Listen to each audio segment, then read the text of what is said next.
Tungod sa nagpadayong krisis, epekto sa sagunsong pagsaka sa presyo sa lana sa Cagayan de Oro City, temporaryong isuspinde sa LGU ang pagpatuman sa Local Public Transport Route Plan kon LPTRP sa syudad.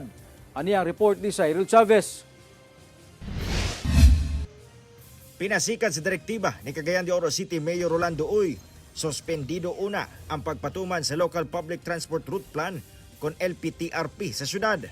Kini ang lakang sa LGU, epekto sa sagunsong pagminos sa mga public utility vehicle, partikular mga motorela o traditional o modern jeepney nga gabiyahe tungod sa kataas sa presyo sa lana.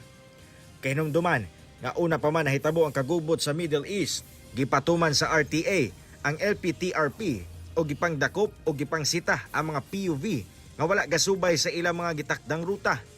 Apan tungod sa kamino sa mga gabiyahe, dili na mapugnan sa LGU kung asa manguha og pasahero ang mga PUVs. Operator o atong drivers wa pa may increase niya burden man sa ila.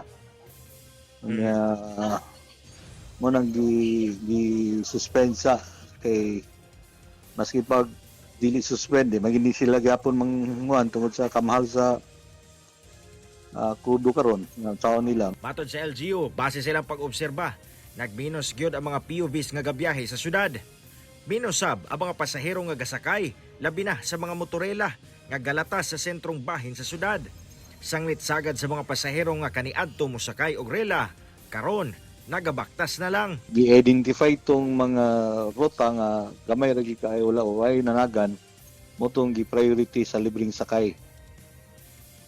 Mo lugar na ang mga mission nga gihimo karon. Karong sagunso na ang pag-apod-apod og financial assistance ngadto sa mga apektadong drivers ug operators gikan sa pondo sa nasyonal ug lokal. Apan sayod ang LGU nga dili pagid kini paigo. Busa ginapangitaan pa nila guban pang paagi aron makatabang. Kauban si Jaybert Paira, Cyril Chavez, 1 Mindanao.